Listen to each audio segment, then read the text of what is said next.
देख रहे हैं फूड बाय फियाज।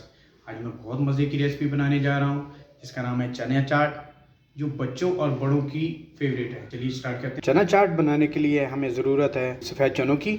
इनको पहले 2 घंटे मैंने पानी में भिगो के रखा था, उसके बाद मैंने इसको उबाला है, बिल्कुल सॉफ्ट हो चुके हैं। इसके अलावा इसमें जाएगा लेमन जूस है, 2 चम्मच है मैंने लिए हैं। इसके अंदर मैं शामिल करूँगा आलू है, ये मैंने बॉयल करके रखे थे, उसको मैंने फिर छोटा छोटा काट लिया है, उबले हुए आलू को। उसके बाद इसमें जाएगी बंद गोभी, उसके बाद है सब्ज़ धनिया, और इसमें मैं शामिल कर रहा हूँ सब्ज़ पुदीना, और इसके अलावा इसमें शामिल होगा कटी हुई प्याज और टमाटर। बाकी हम इसमें शामिल करेंगे काली मिर्च और नमक और लाल मिर्च। सबसे पहले हम इसमें शामिल करेंगे नमक 1 चम्मच, ये काली मिर्च इसमें शामिल करेंगे, थोड़ी सी है, हाफ स्पून मैंने शामिल किया है। इसके बाद हम शामिल करेंगे आलू कटे हुए।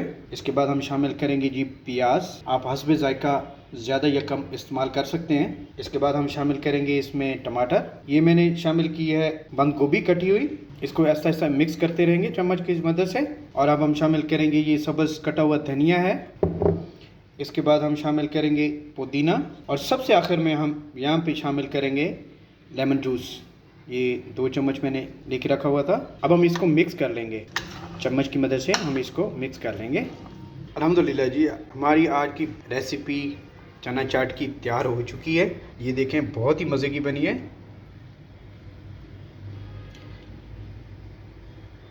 उम्मीद करता हूँ आज की मेरी ये चना चाट की रेसिपी आपको अच्छी लगी होगी।